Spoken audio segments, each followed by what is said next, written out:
Hey everyone, it's Mr. G here. We're going to be looking at Jess and Layla's Astronomical Adventure, pages 15 through 21, part 3 or part C. Let's get going. First, let's start with the vocabulary. There isn't a whole lot of vocabulary today. We're going to jump to seesaw first, I guess. All right, here we go.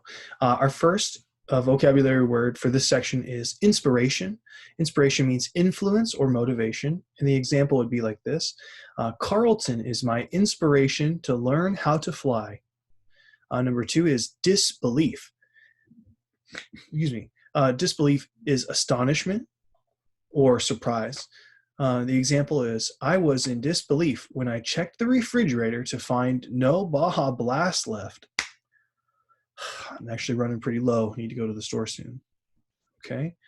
I'm going to stop this share. No, I'm back here. And I'm going to share something different now. Our textbook here. All right, here we go. Jess and Layla's Astronomical Adventure, page 15. Looking at the past. Layla had a big bedroom at the top of her house with one window overlooking the road and a skylight in the ceiling. Waffles, her small, scruffy dog, was lying on her bed snoring. Get off my bed, Waffles, said Layla, and then she added, bad dog. Waffles opened one eye and peered up at Layla, but showed no interest in moving. So instead, the two friends lay side by side on Layla's green bedroom rug and gazed up toward the sky through the skylight. Let's look for homework inspiration among the stars, Jess suggested. But there aren't any stars, said Layla. That's because it's still too light to see them, said Jess. But if we keep looking, they'll start coming out in a minute.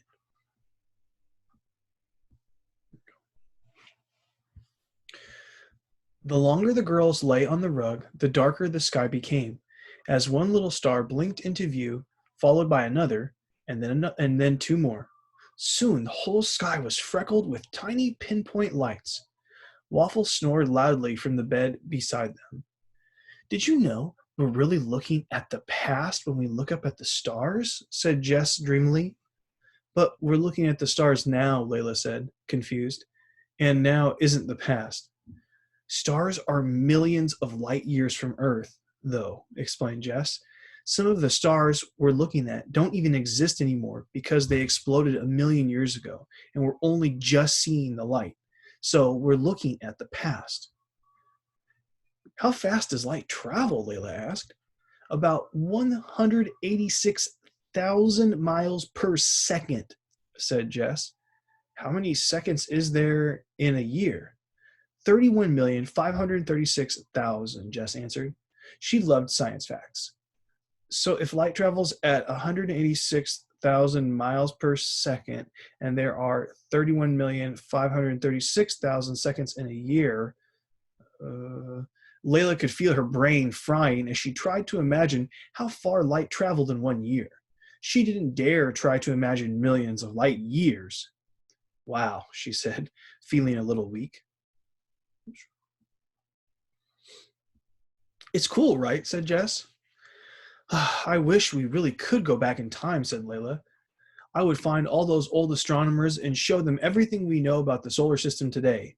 What a surprise they would get. Jess suddenly lifted her arm and pointed as a bright light flashed across the sky. You just wish on a meteor, Layla, she said. Layla sat up, blinking. Wasn't that a shooting star? It's the same thing, silly, Jess replied. A meteor or shooting star is the bright flash you see when a meteoroid burns through the atmosphere. What's the difference between a meteor and a meteoroid? Asked Layla. A meteoroid is a piece of rock that has broken off a comet or an asteroid as it flies through space, Jess said. And a meteor is the burning light that you see when a meteoroid reaches Earth's atmosphere. And when a meteoroid hits Earth, then it's a meteorite. It's kind of complex there. Again, a meteoroid's kind of floating out through space. It's a meteor as it comes into our atmosphere. And once it hits the ground, it's a meteorite. Meteoroid, meteor, meteorite, Layla repeated. Then she said dreamily, "Do you think it might come true, Jess? My wish about traveling back in time?" "I doubt it, Layla. Time traveling is scientifically impossible," said Jess in a matter-of-fact way. "But Thales thought it was impossible for Earth to be round," Layla pointed out, "and Aristotle thought it was impossible for Earth to travel around the sun." "That's different," said Jess, although she sounded a little uncertain. "Could it be," said Layla, "that it's just that we haven't discovered time travel yet?" The sky was suddenly filled with a shiny golden rain as 20 or more meteors fizzled, sparkled, and flew through the air, followed by a series of 3 flashes. Bang! There was a sudden clunk and a thud that came from the front of the house. Waffles yelped and sprinted out of the room with his tail between his legs, and Layla and Jess scrambled to their feet, ran to the bedroom window, and looked out into the front yard. "No way," Layla said in disbelief, turning to look at Jess. "I think a meteorite just hit my dad's old van." All right. So, ladies and gentlemen, that is all we have for today for Jess and Layla's astronomical adventure.